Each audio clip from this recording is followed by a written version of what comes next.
Good morning, friends. I welcome you all in CA Intercost and Management Accounting classes. This is our class number 3 on direct labor cost. इससे पहले बच्चे हमने direct material का chapter किया है. I hope आप सब ने वो अच्छे से उनकी क्लासेस देख ली है, क्वेश्चन प्रैक्टिस कर लिए हैं. आज बच्चे हम डायरेक्ट लेबर कॉस्ट के कुछ एडिशनल क्वेश्चंस करने जा रहे हैं अपने स्टडी मैट से. हम सबसे पहले बच्चे डायरेक्ट लेबर कॉस्ट को स्टडी मैट से ही कवर करेंगे because this is the one of the most important chapter. और जो आपके स्टडी मैट के क्वेश्चंस हैं वो काफ़ी इंपॉर्टेंट है बच्चे. जो एक्स्ट्रा सोर्सेज से मैं क्वेश्चंस लेके आऊंगा, आप देखना कि एक बार मैं स्टडी मैट के सारे क्वेश्चंस करवा दूंगा तो आप वो इजीली सोल्व कर पाएंगे. कुछ एडिशनल आपको देखने को नहीं मिलेगा ज़्यादा. तो चलिए आज हम डिस्कस करने जा रहे हैं बच्चे इलस्ट्रेशन 2. इलस्ट्रेशन 2 इजी सी इलस्ट्रेशन है बच्चे. बिल्कुल अगर कभी एग्जाम में आते भी हैं इस तरह के क्वेश्चन तो 5 मार्क्स मैक्सिमम 5 मार्क्स का ही आता है. डायरेक्ट लेबर कॉस्ट की अगर मैंने वेटेज ना बताई हो बच्चे तो ये 5 to 10 मार्क्स के लिए इसमें से आपसे क्वेश्चन पूछे जा सकते हैं. अगर 5 मार्क्स का आता है तो एक प्रैक्टिकल क्वेश्चन रहेगा नॉर्मली. 10 मार्क्स का आता है तो भी हो सकता है 10 मार्क्स का आपको देखने को मिल जाए या 8 मार्क्स का आपको प्रैक्टिकल क्वेश्चन देखने को मिल जाए. थ्योरी भी इससे कभी कभी पूछी जाती है. थ्योरी के लिए मतलब इतना ज़्यादा इंपॉर्टेंट मैं नहीं कह सकता. इंपॉर्टेंट देखिए बच्चे, अगर आप मुझसे इंपॉर्टेंस की बात करेंगे वैसे तो पूरा सिलेबस ही इंपॉर्टेंट है, एक एक चीज़ इंपॉर्टेंट है. लेकिन थ्योरी के क्वेश्चंस रिलेटिवली कम पूछे जाते हैं, मटेरियल से ज़्यादा पूछे जाते हैं. Practical questions direct labour cost chapter से डेफिनेटली पूछा जाता है. 99% केसेस में लेबर कॉस्ट का आपको क्वेश्चन एग्जाम में देखने को मिलता है. So one of the most important chapter बच्चे. 5 to 10 मार्क्स की वेटेज है तो, और इतना मुश्किल भी नहीं है बच्चे कि आप करना पाओ. थोड़े से फॉर्मूलाज हैं, हम याद कर लेंगे, हम समझ लेंगे उन्हें. ठीक है, तो चलिए रीड आउट करते हैं. Illustration 2. In a factory working 6 days. Factory work कर रही है बच्चे 6 days in a week and 8 hours each day. ठीक है, a worker is paid at the rate of ₹100 per day. ठीक है, प्लस डीए कितना मिल रहा है? 120% ऑफ बेसिक. ठीक है sir. He is allowed to take 30 minutes off during his hour shift for meal break and 10 minutes recess for rest. During a week his card showed that his time was chargeable to job XYZ. 15 hours, 12 hours, 13 hours. ठीक है, the time not booked was wasted while waiting for a job. In cost accounting state, how would you allocate the wages of the worker for the week?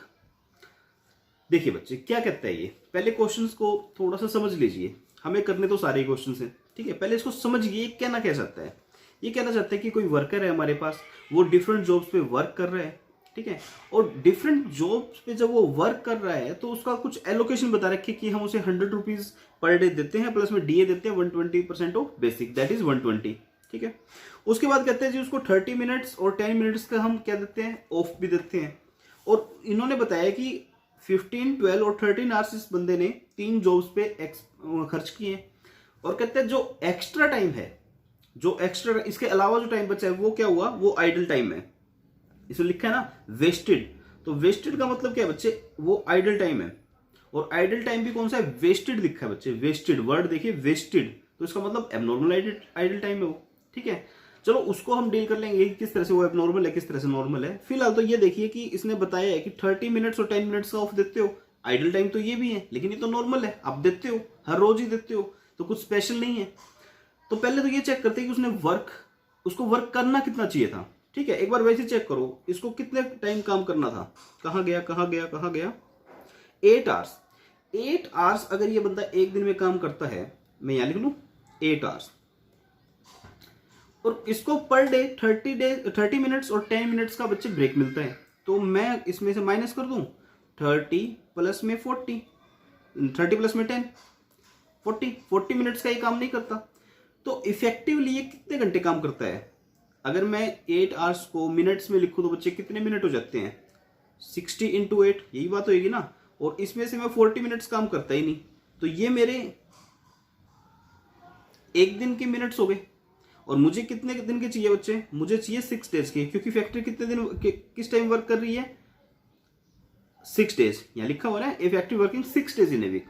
तो मुझे बताइए कि एक week में effectively एक worker कितने मिनट काम करना चाहिए था। हमने आइडल टाइम भी लेस कर दिया, तो मैंने देखा सर कि 8×48 480 माइनस 40 मिनट, तो ये आ गया 440 मिनट्स, और ये 6 डेज के लिए 2640, ये मिनट्स है बच्चे। अगर इसको आवर्स में कन्वर्ट करेंगे तो डिवाइड बाय 60 कर दो, ये कितने आ जाएंगे 44 सार आ गए बच्चे। अब इस चीज को समझिए एक बार, देखिए क्वेश्चन कुछ नहीं है, क्वेश्चन 5 मिनट्स का क्वेश्चन नहीं है मैक्सिमम। इस क्वेश्चन को पहले समझिए सो दैट कि आपको आगे क्वेश्चंस में दिक्कत ना आए। क्या कहना क्या चाहता है, ये कहता है कि एक फैक्ट्री में हर रोज 8 आवर्स काम होता है। मैंने कहा ओके, फिर तो पूरे वीक में 8×6, क्योंकि 6 डेज वर्क कर रही है ना बच्चे फैक्ट्री, तो मैंने कहा 8×6 48 डेज काम, 48 आवर्स काम होना चाहिए। कहते नहीं, थोड़ा सा आइडल टाइम भी है। ये जो बच्चे 40 मिनट्स पर डे की आइडल टाइम है ना, और ये कितने दिन होंगी 6 डेज, तो कितना हो जाएगा 240 मिनट्स, और अगर मैं आवर्स में कन्वर्ट करूं तो ये कितने हो जाएगा 4 आवर्स। तो वही 4 आवर्स कट के 44 आवर्स मेरे इफेक्टिव आवर्स नहीं आ गए, ये क्या आ गया बच्चे इफेक्टिव आवर्स। इफेक्टिव आवर्स मतलब भी कोई भी वर्कर हो वो 44 आवर्स तो काम करेगा हमारी फैक्ट्री में, ठीक है। हमने आइडल टाइम भी कंसिडर कर लिया उसका 30 मिनट्स और 10 मिनट्स का। इस 44 आवर्स से क्या पता चलता है, इस 44 आवर्स का बच्चे मीनिंग ये है कि एक वर्कर को नॉर्मली 44 आवर्स पर वीक काम करना है। अगर इससे ज्यादा करता है तो एफिशिएंट, इससे कम करता है तो वेस्टेज ऑफ टाइम, ठीक है। अब मैं एक बार वैसे ही डिस्कस कर रहा हूं, मैं क्वेश्चन सोल्व नहीं कर रहा बच्चे, मैं तो एक बार क्वेश्चन डिस्कस कर रहा हूं आपके साथ। कितने घंटे इसने काम किया है 15 12 13, टोटल कर लो 15 + 12 + 13,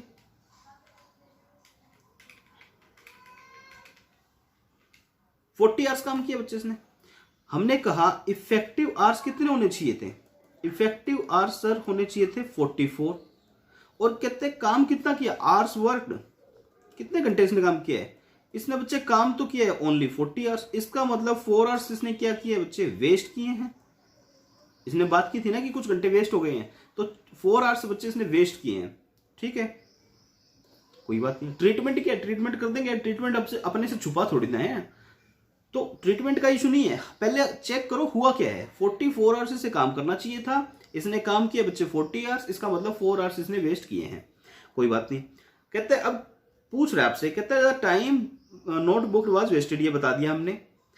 इन cost accounting state how would you allocate the wages. अब हमसे क्वेश्चन क्या पूछा गया बच्चे, कहते हैं जी how would you allocate the wages of the worker for the week. कहते हैं कैसे एलोकेट करोगे इसको। अब एलोकेशन की बात कैसे आ गई, एलोकेशन की बात बच्चे इसलिए आ गई कि 4 आवर्स वेस्ट हुए, और वेस्ट हुए तो क्या वो जॉब पे चार्ज करोगे, या क्वेश्चन P&L में लेके जाओगे, या किसी स्पेसिफिक जॉब पे चार्ज करोगे, या उसे ओवरहेड में डालोगे। ये सारी बातें हमें जाननी है। चलिए ठीक है, तो सबसे पहले आपको क्या करना है, सबसे पहले बच्चे निकालने हैं आपको इफेक्टिव आवर्स, इसकी कैलकुलेशन करनी है, ठीक है।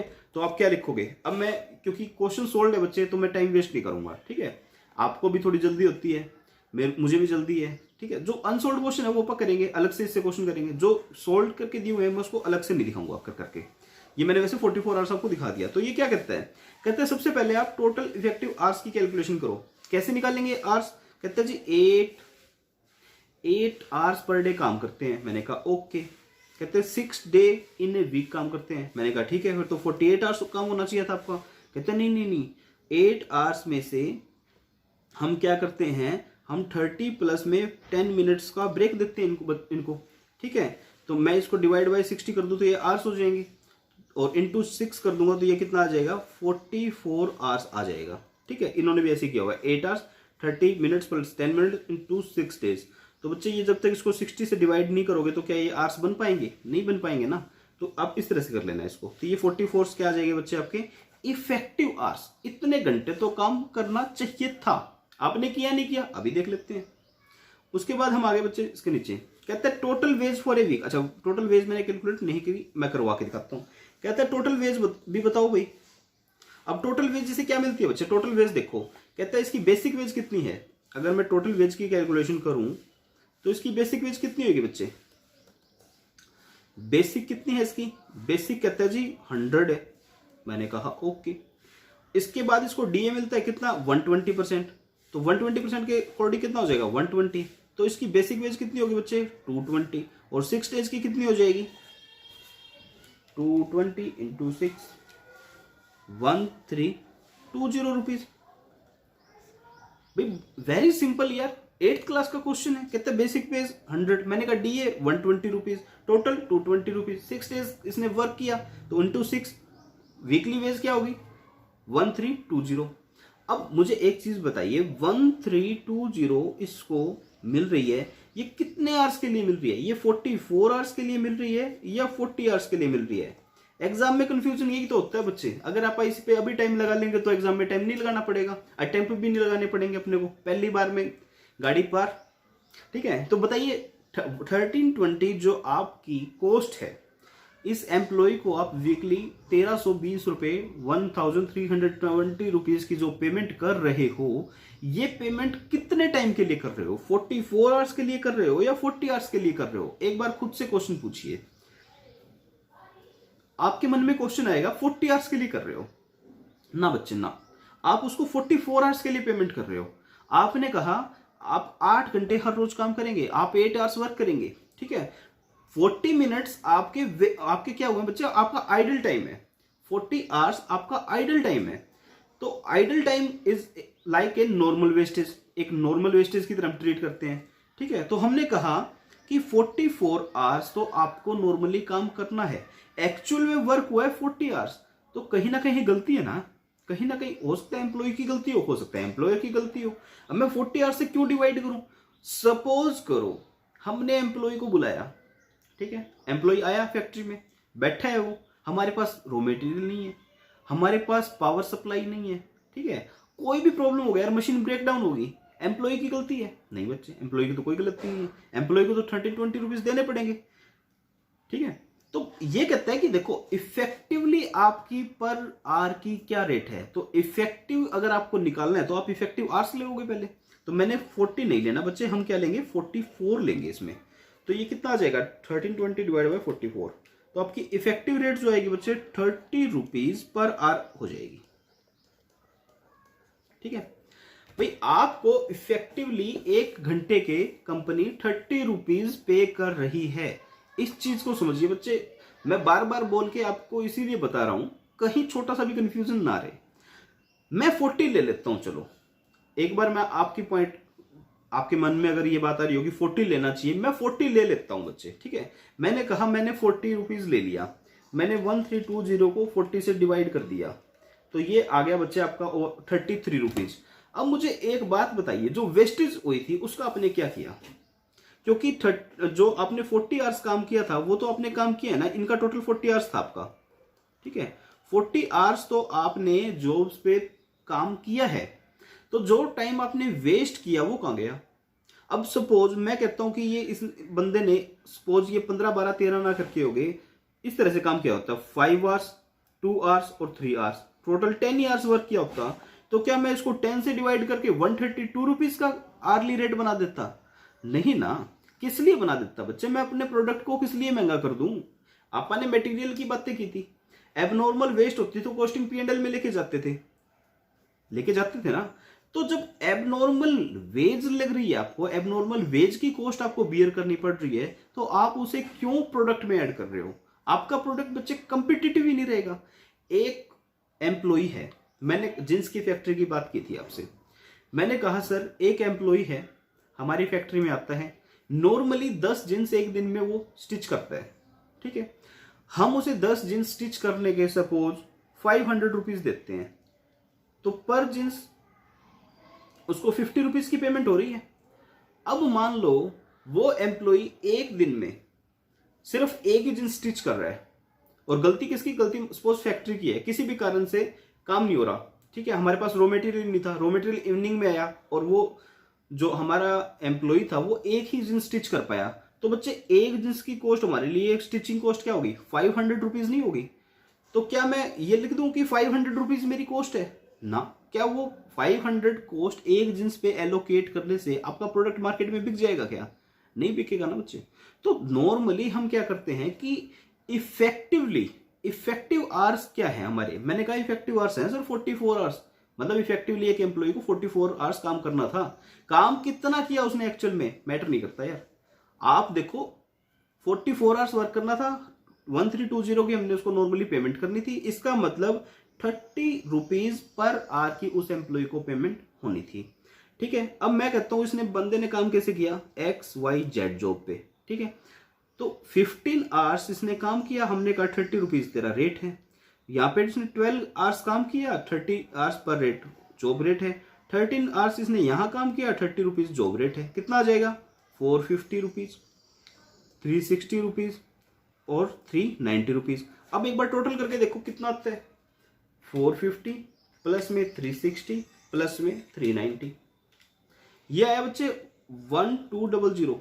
अब फिर वही झगड़ा होगा, कहते हैं इसको मिल तो 1320 रहे हैं और प्रोडक्ट की कॉस्ट कितनी हुई 1320, लेबर की कॉस्ट प्रोडक्ट में कितनी ऐड हुई 1320, कहते हैं 120 कहाँ गया, मैंने कहा 4 आवर्स कहाँ है, 4 आवर्स आपने जो वेस्ट किए हैं तो वो आप कहाँ डालोगे बच्चे, कॉस्टिंग P&L में डालोगे, कितने 4 आवर्स, रेट कितना 30 रुपीज का, तो ये 120 आपके कहाँ जाएंगे, कॉस्टिंग P&L में जाएंगे।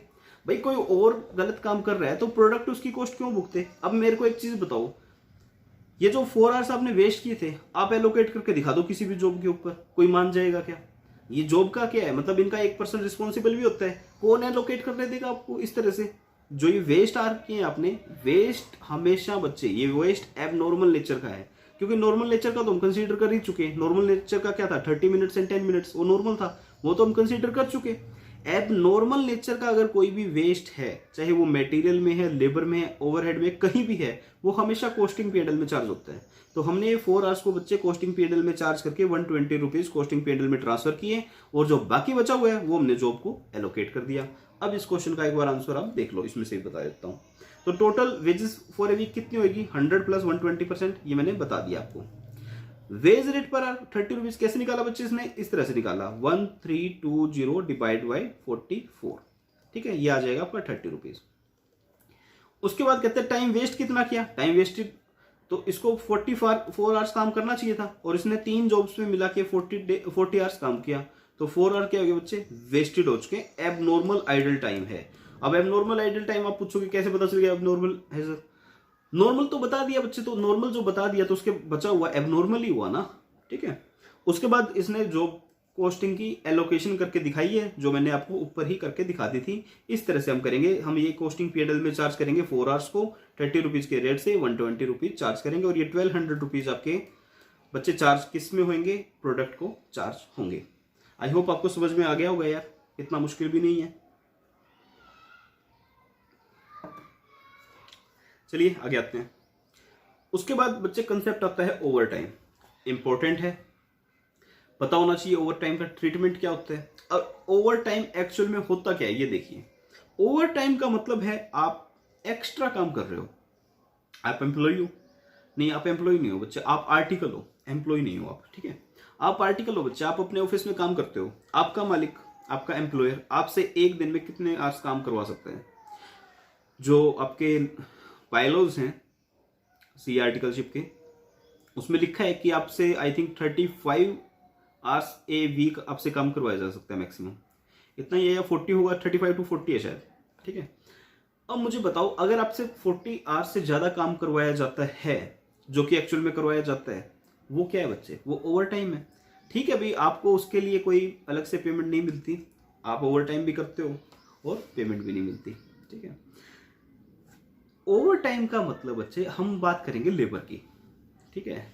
अब कुछ बच्चे हाथ उठाएंगे, अरे हम भी तो लेबरर ही हैं, 3.5 साल की हमें भी तो मजदूरी करनी पड़ती है ऑफिस में ना, हमारी मजदूरी अलग है बच्चे, हमें वो अलग लेवल का नॉलेज मिलता है उसमें।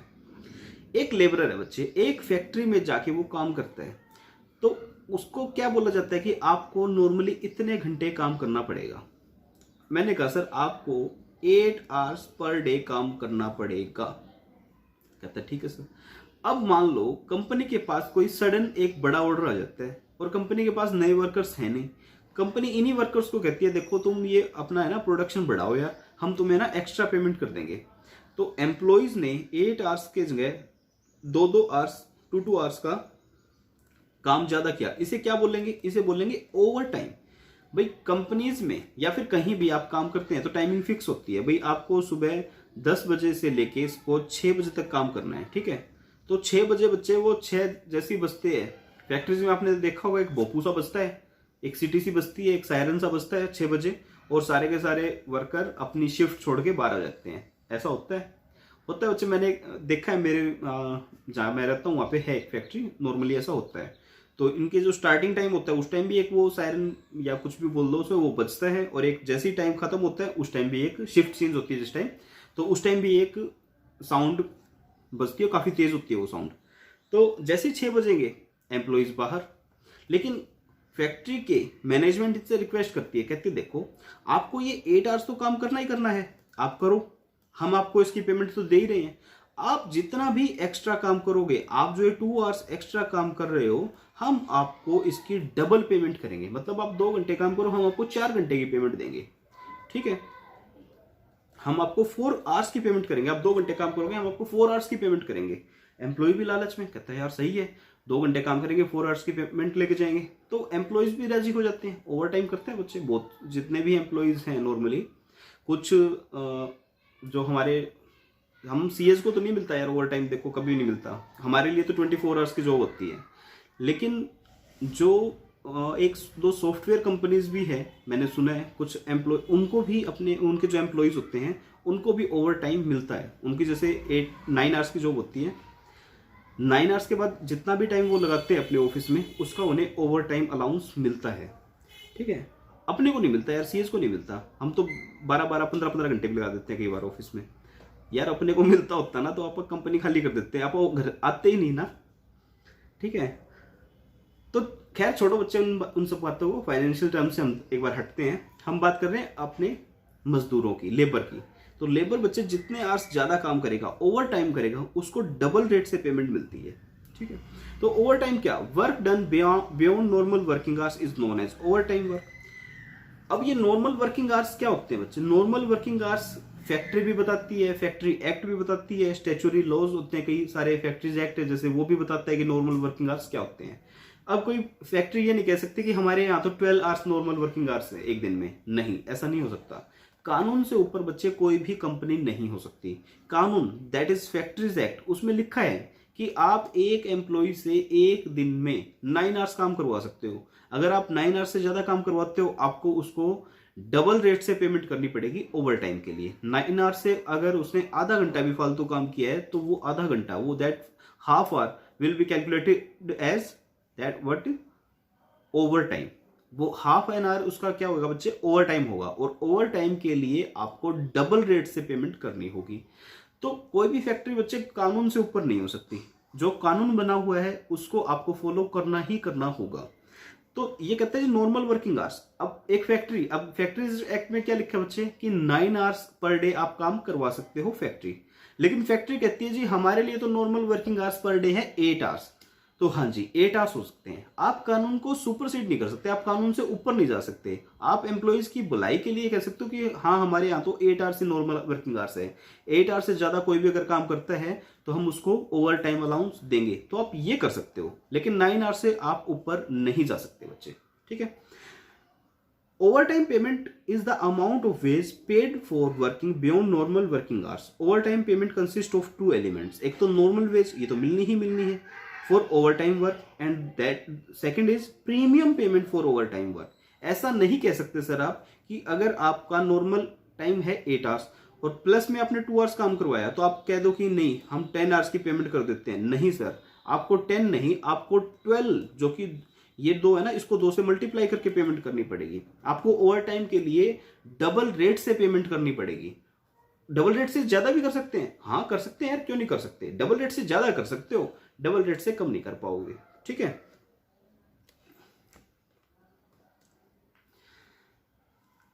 तो ओवर टाइम पेमेंट क्या होगा बच्चे, नॉर्मल वेज रेट प्लस में ओवर टाइम प्रीमियम। तो ये क्या होता है, wage paid for overtime at normal rate plus premium extra payment for overtime work. ये सब आपको पता है, वैसे मैं वैसे डिस्कस कर रहा हूं आपके साथ। Overtime premium, the rate of overtime work is higher than the normal time rate. Usually it is double normally double होता है the time rate, the extra amounts of paid over the normal rate is called over time premium. तो overtime premium किसे कहते हैं बच्चे, जो extra payment होती है नॉर्मल रेट से। अभी मैंने बताया कि फैक्ट्रीज एक्ट में लिखा है कि एक एम्प्लॉय अगर वो 9 hours per in a day अगर एक्स्ट्रा काम करता है या 48 hours in a week extra काम करता है, मतलब अगर मैं पर डे की बात करूं, फैक्ट्री एक्ट की बात है बच्चे, पर डे की बात करूं तो आपको 9 आवर्स तक आप काम करो, या वीक की बात करूं, एक वीक की, वीक में आप 48 आवर्स तक काम कर रहे हो तो ओके है। इससे जैसे ही एक्स्ट्रा होगा वो आपका ओवर टाइम कहलाया जाएगा। मतलब अकॉर्डिंग टू फैक्ट्रीज एक्ट अगर आप 9 आवर्स इन ए डे और 48 आवर्स इन ए वीक से ज्यादा काम करते हैं, इन एक्सेस काम करते हैं, तो आपका बच्चे वो ओवर टाइम कहलाएगा। मैं थोड़ा सा इसका एक एग्जांपल लेके आपको बताता हूं। एक एग्जांपल लेते हैं। हमने कहा sir Monday, Tuesday, Wednesday, Thursday, Friday, Saturday, ठीक है, संडे का तो ऑफ है। मैंने कहा सर मंडे को आपने काम किया 9 आवर्स, ट्यूसडे का काम किया 4 आवर्स, फिर आपने किया 9 आवर्स, फिर आपने किया 8 आवर्स, फिर आपने किया 2 आवर्स, और अब आपने कितना काम किया, सपोज 10 आवर्स। बताओ कितने घंटे काम किया, 10, 20, 30, 33, 41। क्या कोई ओवर टाइम है बच्चे, क्या कोई ओवर टाइम है अकॉर्डिंग टू फैक्ट्रीज एक्ट?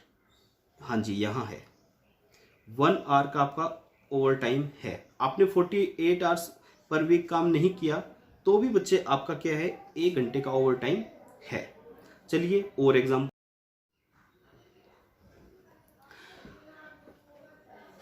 बच्चे ओवर टाइम क्यों जरूरी है, कंपनी ओवर टाइम क्यों करवाती है? देखो आपके मन में एक क्वेश्चन आता होगा कि अगर कंपनी को डबल रेट से पेमेंट करनी पड़ रही है एम्प्लॉयज को ओवर टाइम के लिए, तो कंपनी को ऐसी क्या आफत आ गई कि कंपनी को ओवर टाइम करवाना पड़े? सोचिए थोड़ा सा, ओवर टाइम क्यों जरूरी है। मैं आपको रिलेट करवाता हूं बच्चे, रिलेट करने से चीजें समझ में जल्दी आती है। आपका क्या हो बच्चे, आप हो article,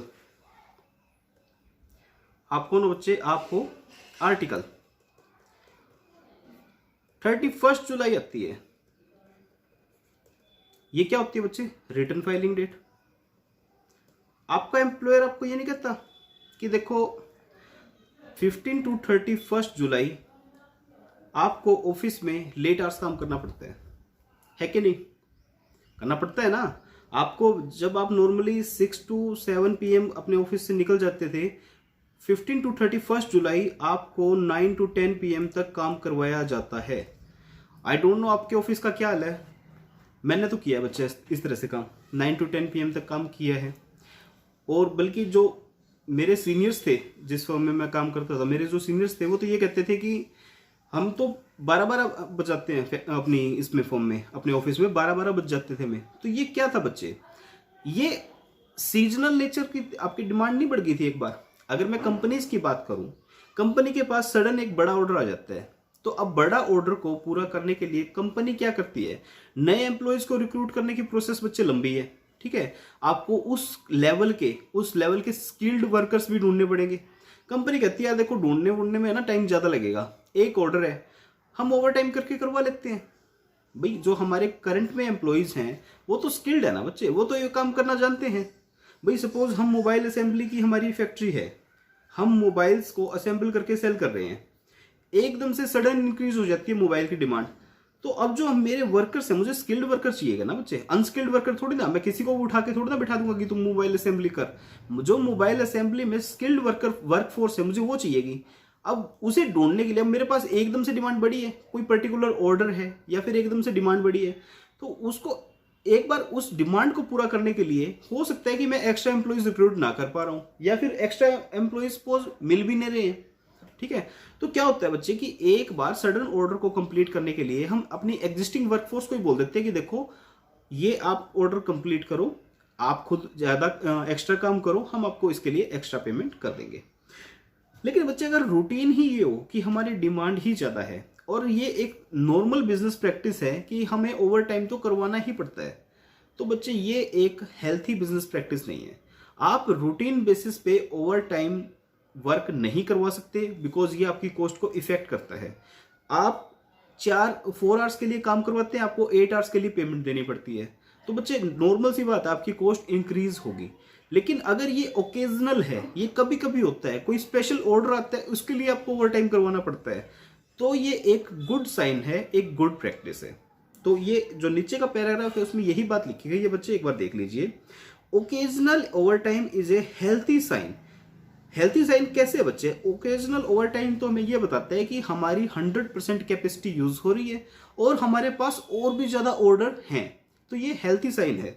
as it indicate that firm has the optimum capacity and that the capacity is being fully utilize. हम अपनी कैपेसिटी को फुल्ली यूटिलाइज कर रहे हैं। But persistent overtime is rather a bad sign. Persistent जो आपका over time है वो एक बुरा साइन है। क्यों बुरा साइन है? It may indicate either that the firm needs larger capacity. इसका मतलब है कि आपकी जो डिमांड है और जो आपकी फर्म की प्रोडक्शन कैपेसिटी है वो कम है। आपकी डिमांड ज्यादा है, कैपेसिटी कम है, इसलिए आपको कैपेसिटी बढ़ानी चाहिए। लॉन्ग रन में बच्चे ओवर टाइम से आप अपनी डिमांड्स को पूरा नहीं कर सकते, अदरवाइज आपकी कॉस्ट बहुत ज्यादा हाई होंगी, आप मार्केट में compete नहीं कर पाओगे अपने प्रोडक्ट के साथ। Firm needs larger capacity in man and machine. तो आपको ज्यादा कैपेसिटी की जरूरत है। That man have got into the habit of postponing their ordinary work toward the evening so that they can earn extra money in the form of overtime wages। अब normal बच्चे, अगर ये नॉर्मल प्रैक्टिस होगी तो एक employees की tendency बन जाएगी कि वो मॉर्निंग में काम ना करके इवनिंग में काम करेंगे। वो अपने काम को पोस्टपोन करने की कोशिश करेंगे, वो अपने काम को स्लोली करेंगे, लेस एफिशिएंट वे में करेंगे। उससे क्या होगा? उनको ओवर टाइम करना पड़ेगा और ओवर टाइम के बच्चे उनको डबल पैसा मिलेगा। तो ये एक टेंडेंसी बन जाती है, एक बैड साइन है अगर ये रेगुलर आप प्रैक्टिस बना देते हो ओवर टाइम की। हाँ, किसी पर्टिकुलर प्रोडक्ट के लिए आपको ओवर टाइम करवाना पड़े, that is a good thing. तो ये कुछ बता रहे हैं कि देखो ओवर टाइम किस तरह का होता है और उसका ट्रीटमेंट क्या होता है। ये चीज इंपॉर्टेंट है बच्चे, आप इसको थोड़ा सा समझ के करना, आपके प्रैक्टिकल क्वेश्चन से रेलिवेंट है ये। कहते हैं जी कॉज क्या है और ट्रीटमेंट क्या होगा। कॉज क्या है? पहला, the customer may agree to bear the entire charges of overtime because of urgency of work. आप किसी चीज का प्रोडक्शन कर रहे हैं बच्चे, और आप जिस चीज का प्रोडक्शन कर रहे हो उसका कोई आपके पास कस्टमर आता है, तो वो कहते हैं जी मुझे 1000 गुड्स, आप 1000 यूनिट्स प्रोवाइड करवाइए। आप कहते हैं सर नहीं है, 1000 यूनिट्स हमारे पास नहीं है। मैं एक एग्जांपल बताता हूँ बच्चे। मैं पहले एक प्लाईवुड कंपनी में काम करता था। एक प्लाईवुड कंपनी थी, ये शायद आप में से बहुत कम बच्चों ने प्लाईवुड कंपनी की ऑडिट वगैरह की हो, क्योंकि ये एक पर्टिकुलर एरिया में ज़्यादा है इंडिया के। हरियाणा में ये यमुनानगर में बहुत सारी प्लाईवुड फैक्ट्रीज हैं। तो मैंने किसी प्लाईवुड कंपनी में काम किया था बच्चे। वहां पर क्या होता था, एक पर्टिकुलर साइज का बोर्ड बनता था, उसे बोलते थे बच्चे जबड़ा बोर्ड।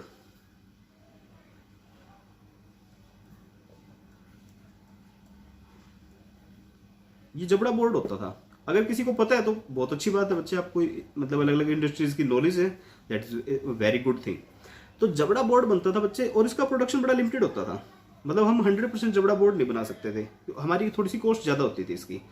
तो और सबसे ज़्यादा डिमांड भी इसी की होती थी, क्योंकि फर्नीचर वाले तो ये जबड़ा बोर्ड खरीदते थे, उनको थोड़ा सा चीप पड़ता था ये। तो होता क्या था बच्चे, ये जबड़ा बोर्ड की, अब मैं क्या करता था, अब मान लो मुझे फैक्ट्री, मेरी फैक्ट्री चल रही है 8 आवर्स के लिए, तो हम क्या करते थे, हम अपने एम्प्लॉइज जो थे वहाँ पे वर्कर्स, हम उनको कहते थे देखिए 8 आवर्स के बाद आप ये जबड़ा बोर्ड बनाइए, और जबड़ा बोर्ड के लिए हम उनको एक्स्ट्रा पेमेंट देते थे। भाई डबल रेट से तो नहीं देते थे, क्योंकि वो इतनी मतलब मैं कहता हूँ कि उनके ऊपर इतने ज़्यादा कानून अप्लाई नहीं होते थे, इतना ज़्यादा स्टैच्यू अप्लाई नहीं होता था उसकी फैक्ट्री पे। तो हम क्या कहते थे उन एम्प्लॉयज़ को कि आप ये जबड़ा बोर्ड बनाइए 6 बजे के बाद, 6 PM के बाद, और आप जितना भी बनाएंगे उसके लिए हम आपको एक्स्ट्रा पेमेंट करेंगे।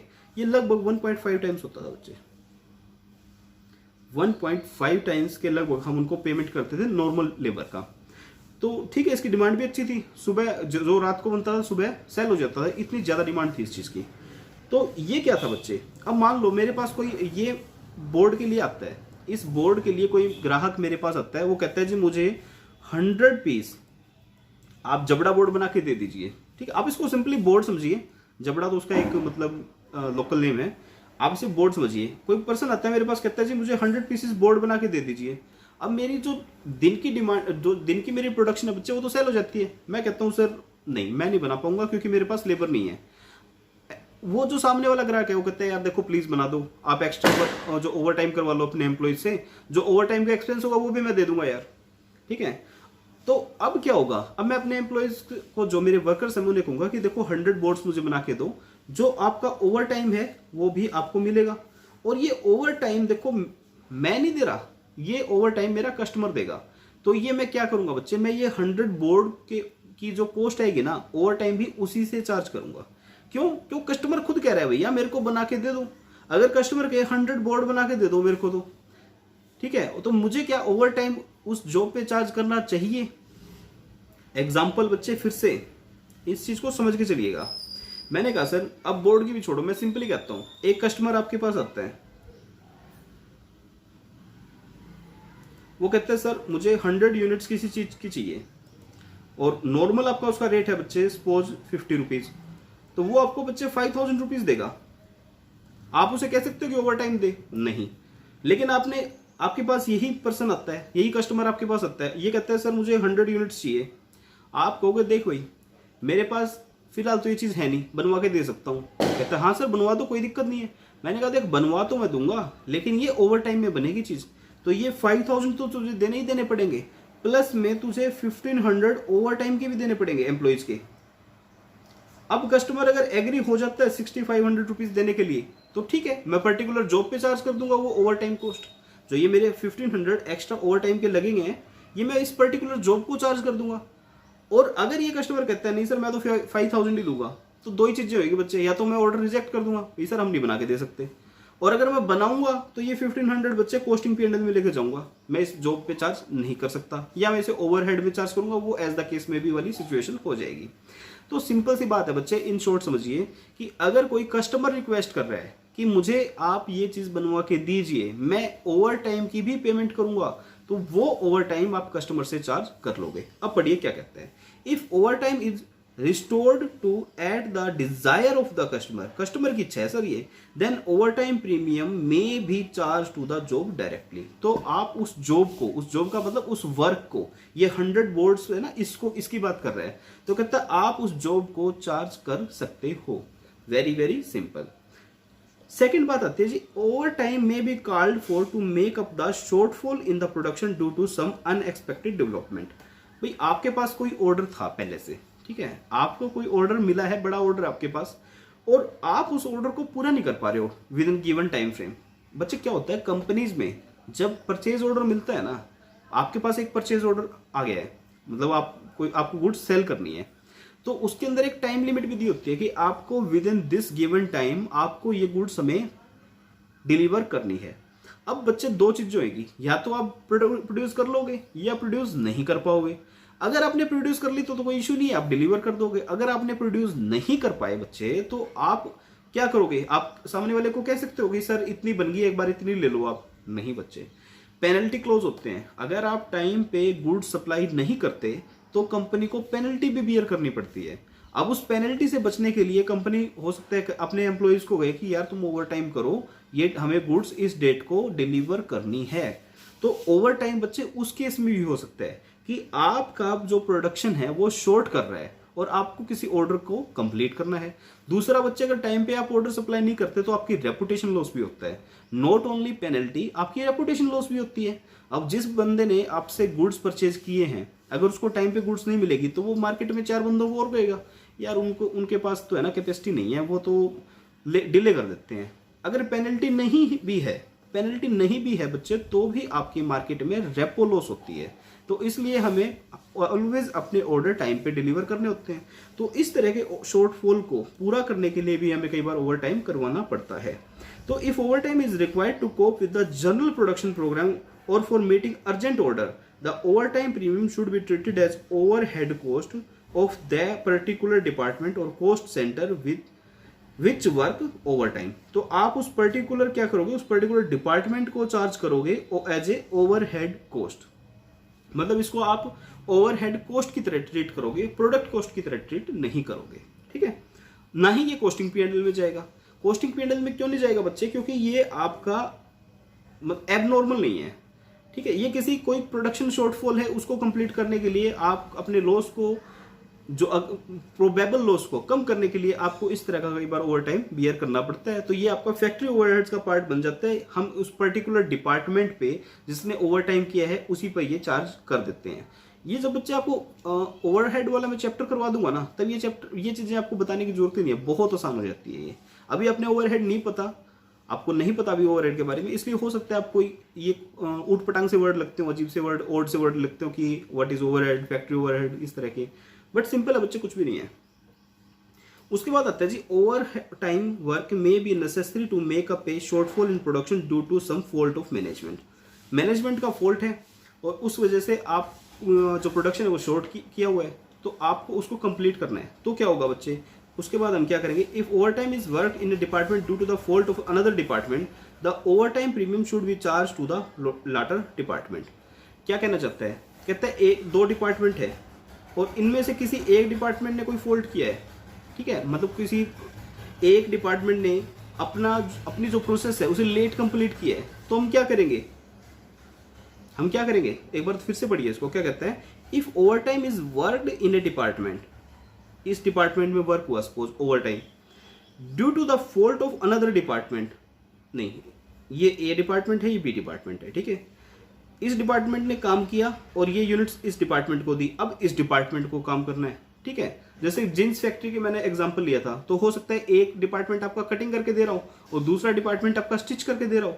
अब इस ए डिपार्टमेंट ने आपको कटिंग टाइम पे नहीं करके दी, तो क्या बी डिपार्टमेंट टाइम पे स्टिच करके दे पाएगा? नहीं दे पाएगा। दूसरा, ए डिपार्टमेंट ने आपको कटिंग करके दी है, उसमें फॉल्ट है, तो क्या बी डिपार्टमेंट स्टिच कर पाएगा? नहीं कर पाएगा। तो इसको ओवर टाइम करना पड़ेगा ना, उसकी बात कर रहा है। Due to the fault of another department, the overtime premium should be charge to the later department. तो हम ओवर टाइम उस डिपार्टमेंट पर चार्ज करेंगे, जिसका फॉल्ट है उस पर चार्ज करेंगे। ये प्रैक्टिकल क्वेश्चन आ जाएंगे ना बच्चे, ये बहुत चीजें आसान है और इसमें कुछ है भी नहीं बताने वाला इतना। उसके बाद आता है, overtime work may be resorted to और to secure an out run in the excess of normal output to take advantage of an expanding market और to rising demand. Demand rise हो रही है, मार्केट एक्सपेंड हो रही है, तो उस टाइम भी ओवर टाइम करवाना पड़ सकता है। तो overtime work on account of abnormal condition such as flood, earthquake etcetera should not be charge to cost but to pedal. मतलब एबनॉर्मल है ना यार, एबनॉर्मल का तो मैंने बात ही नहीं की। एबनॉर्मल कंडीशन है, फ्लड आ गया है, अर्थक्वेक आ गया है, इन सिचुएशन के कारण अगर आपको ओवर टाइम करना है तो पीएनएल में चार्ज करोगे, कॉस्टिंग पीएनएल में लेके जाओगे। नॉर्मल है, कस्टमर देने के लिए रेडी है, कस्टमर को चार्ज कर लो। किसी डिपार्टमेंट का फॉल्ट है, डिपार्टमेंट पे चार्ज कर दो। तो वेरी सिंपल यार, जिसकी गलती है या फिर जो बियर करना चाहिए वही करेगा, लॉजिकल है, कुछ भी इलॉजिकल बात हमने नहीं पढ़ी। उसके बाद आता है बच्चे क्वेश्चन 3, इंपॉर्टेंट है ये क्वेश्चन इंपॉर्टेंट है आपका। थर्ड और फोर्थ दोनों ही क्वेश्चन बहुत इंपॉर्टेंट है। देखिए, calculate the earning of A and B from the following particulars of a month and allocate the employ cost to job X Y Z. 3 job दी हुई है, 2 एम्प्लॉयज दिए हुए हैं, कहते हैं एलोकेट कर दो, कर देंगे, कौन सी बड़ी बात है। कहते हैं बेसिक वेज, ये रुपीज होता है बच्चे, बेसिक वेज कितनी है आपकी, 10,000 16,000। ओके, मैं यहां लिख लूं एक बार, हमारी कैलकुलेशन भी हो जाएगी, 10,000 और 16,000। ओके सर, आगे आइए, डीएनएस अलाउंस 50%, ये कितना आ जाएगा 5,000 और ये कितना आ जाएगा 8,000। Okay sir, contribution to provident fund on wage basis, on basic wage, इस बेसिक वेज की बात कर रहा है, कहता है 8% है, तो कितना आ जाएगा 800 और ये 800। अब ये कॉन्ट्रीब्यूशन किसका है बच्चे, कॉन्ट्रीब्यूशन टू प्रोविडेंट फंड। अब देखो, प्रोविडेंट फंड तो कंट्रीब्यूशन दोनों का ही होता है, एम्प्लॉयर का भी होता है, एम्प्लॉय का भी होता है, कोई बात नहीं, हमें क्लैरिफिकेशन आगे मिल जाएगी। हम तो फिगर्स लिख रहे हैं एक बार, कोई टोटल वोटल नहीं कर रहे।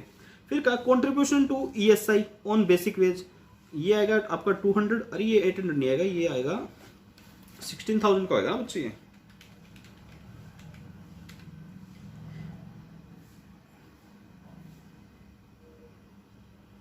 1280 रुपये होगा, ठीक है। उसके बाद ये 2%, इसका 2% 200 रुपीज और 16,000 का 2% कितना आएगा बच्चे 320। और उसके बाद कहता है जी ओवर टाइम 10 आवर्स, कोई बात नहीं, ठीक है। ये हमने कुछ फिगर्स लिख ली, कोई क्वेश्चन? हाँ जी बच्चे, ये कहता है normal working hours for the month are 200, okay. Overtime is paid at the double the total of normal wage and dearness allowance, okay. Employer contribution to the ESI and PF are at equal rates with employees contribution. The two workers were employed on job XYZ in the following proportions: worker A XYZ, worker B XYZ, ठीक है। उसके बाद कहते हैं over time was done for job Y। अब job Y के लिए अगर ओवर टाइम हुआ है बच्चे, तो क्या हम X और Z पे उसे एलोकेट कर सकते हैं उसकी कॉस्ट को? नहीं। जिस डिपार्टमेंट ने जिस जॉब के लिए ओवर टाइम हुआ है हम उसी के लिए एलोकेट करेंगे। और पूछना क्या चाहता है, ये कहता था calculate the earnings of A and B from the following particulars of A B। एक बात बताइए, कल मैंने आपको बताया था दो चीजें होती है बच्चे, एक अर्निंग और एक कॉस्ट टू कंपनी। अर्निंग का मतलब क्या?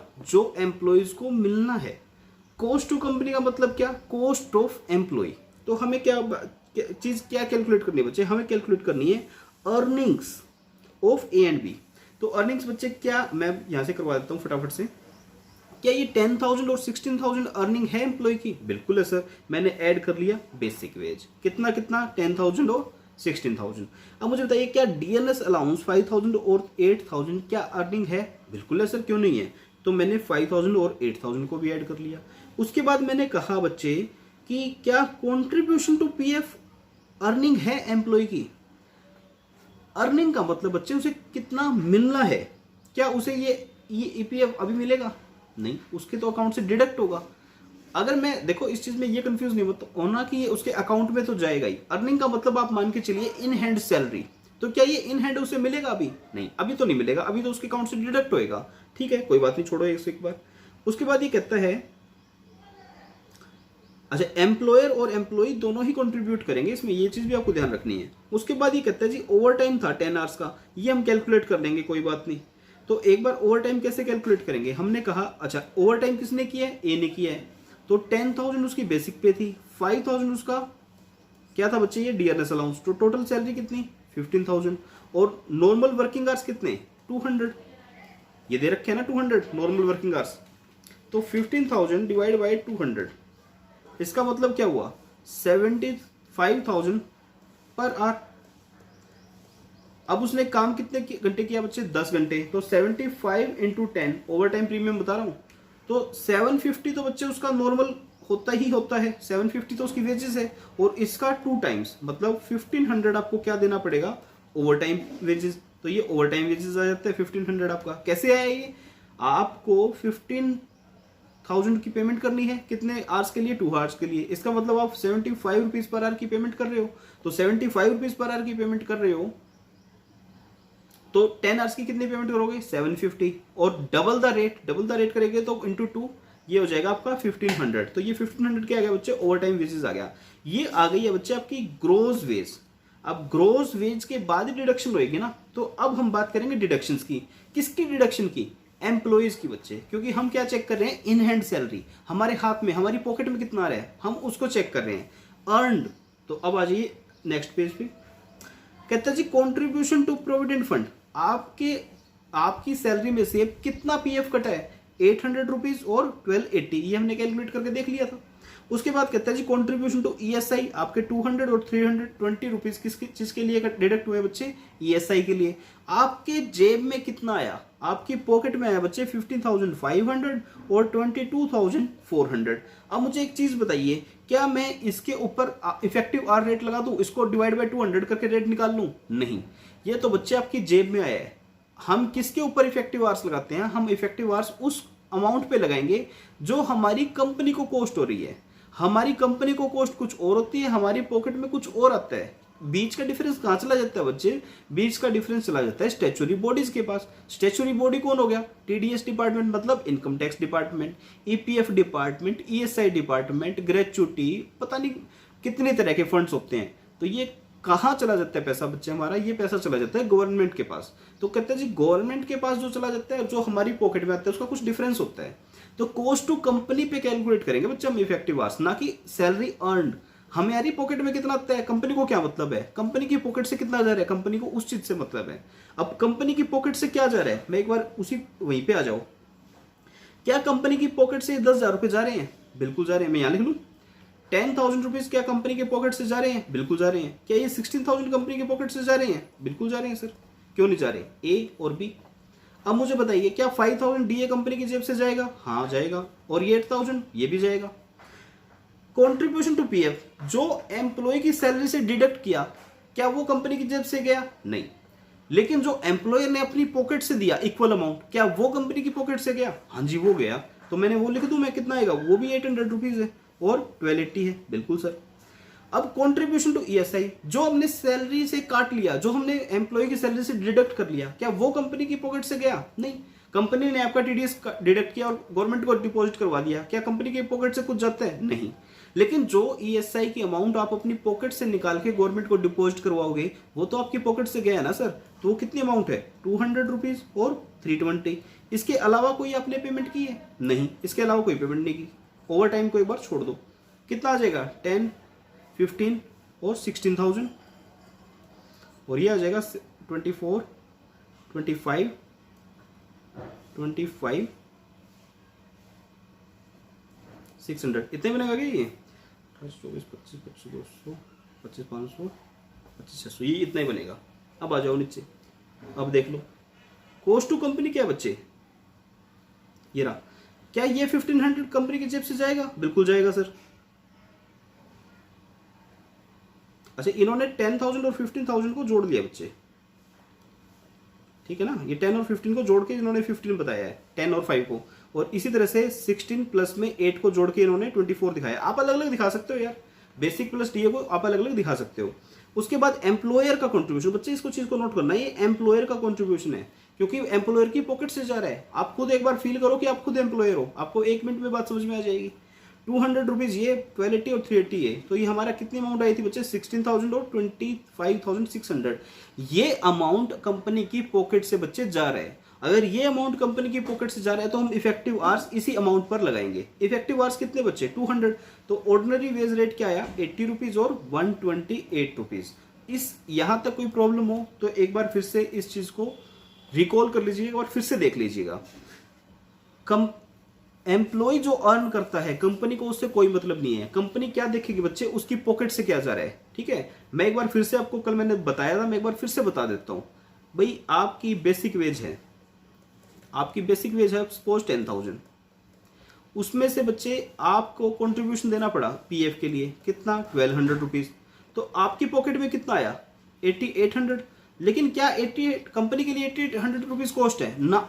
अब मैं अगर आपकी कॉस्ट ऑफ एम्प्लॉय की बात करूं, भाई कॉस्ट ऑफ एम्प्लॉय कितना होएगा, कंपनी को ये 10,000 देना पड़ेगा, बिल्कुल सर ये 10,000 देना पड़ेगा। आप कहोगे ये पीएफ कट गया, अरे ये तो गवर्नमेंट के पास चला गया भाई। प्लस में आपको अपनी पॉकेट से 1200 रुपीज पीएफ के भी देने पड़ रहे हैं। तो इसका मतलब 11,200 की पेमेंट कर रहे हो आप इस एक एम्प्लॉय के लिए। तो इस एम्प्लॉय की कॉस्ट 11,200 है, ठीक है। ये चीज वही है बच्चे, ये 11,200 ही है, 16,000 और 25,600। तो ये हमारी बच्चे इफेक्टिव आवरली रेट आ जाएगी वेज पेमेंट की। उसके बाद हम क्या करेंगे, उसके बाद तो बच्चे बहुत आसान है। आप वर्कर ए को बताओ, वर्कर ए की कॉस्ट कितनी है, 16,000। कैसे डिस्ट्रीब्यूट करोगे, इसका रेट देख लो 80। तो इस परसेंटेज दी हुई थी ना 433, 40, 30%, 30%। तो डिस्ट्रीब्यूट कर दो एक्स, वाई और जेड में। इसे ओवर टाइम ए ने किया था तो आप ए के लिए लगा दोगे, और किसके लिए लगाओगे, जॉब वाई के लिए। इसी तरह से वर्कर बी की ऑर्डिनरी वेज को आप 5:3 की रेशो में डिस्ट्रीब्यूट करके ये रेशोज निकाल दोगे। ये टोटल अब आपकी जॉब की कॉस्ट हो चुकी है, ठीक है। बिल्कुल सिंपल सा क्वेश्चन था बच्चे और बहुत इंपॉर्टेंट क्वेश्चन है ये। बाकी इसने आगे कैलकुलेशन बता रखी है, किस तरह से हमने कैलकुलेशन की है, इसका हमने कोई लेना देना है नहीं। आई होप बच्चे आपको समझ में आ गया होगा।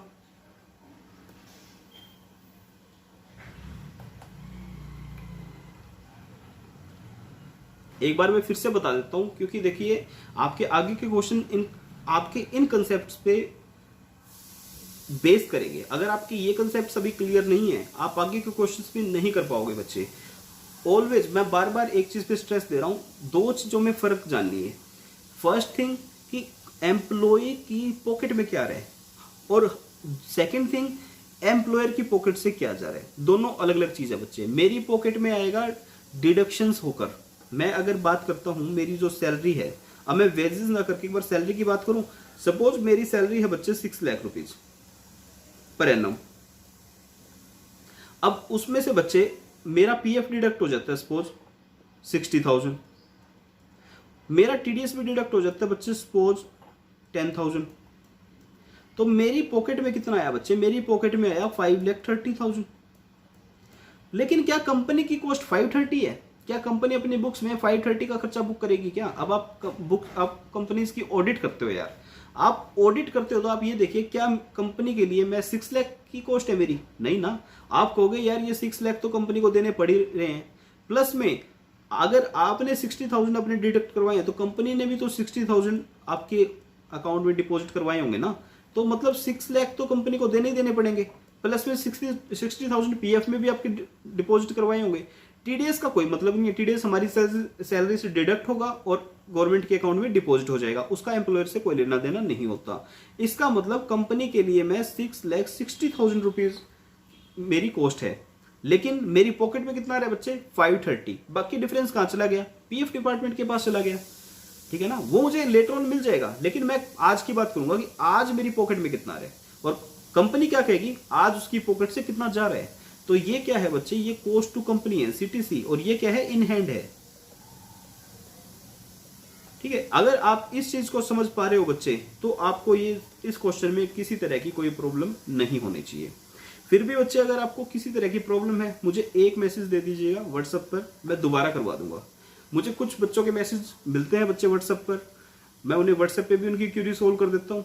लेकिन उनकी क्यूरी बच्चे मैं एक पेज पे लिख रहा हूँ अलग से, मैं एक क्लास बनाऊंगा हर चैप्टर के लिए। जैसे मटेरियल की अभी मुझे क्यूरीज मिलनी शुरू हुई है क्योंकि कुछ बच्चे मुझसे लेट जुड़े हैं अभी, तो उनकी मेरे पास क्यूरी आती है। तो मैं क्या करूंगा बच्चे, एक डाउट सॉल्यूशन के नाम से एक वीडियो बनाऊंगा और उसमें वो जितने भी 50, 60, 70, 100 क्यूरीज मेरे पास होगी मैं उन सब को एक साथ डील करके एक साथ सोल्व करके आपको दोबारा से एक वीडियो बना के दे दूंगा। ठीक है बच्चे, तो आप इस क्लास को रिवाइज कीजिए। मैंने आज आपको सिर्फ 2 क्वेश्चन करवाए हैं, सेकंड और थर्ड। ओवर टाइम की कुछ हमने बातें डिस्कस की हैं। सो मिलते हैं कल की क्लास में कुछ नए क्वेश्चंस के साथ, कुछ नए कंसेप्ट्स के साथ। इतने अपनी रिवीजन स्ट्रॉन्ग रखिएगा बच्चे, पीछे के चैप्टर की भी 1-2 क्वेश्चंस करते रहिएगा। Thank you very much friends, bye bye, take care, God bless you.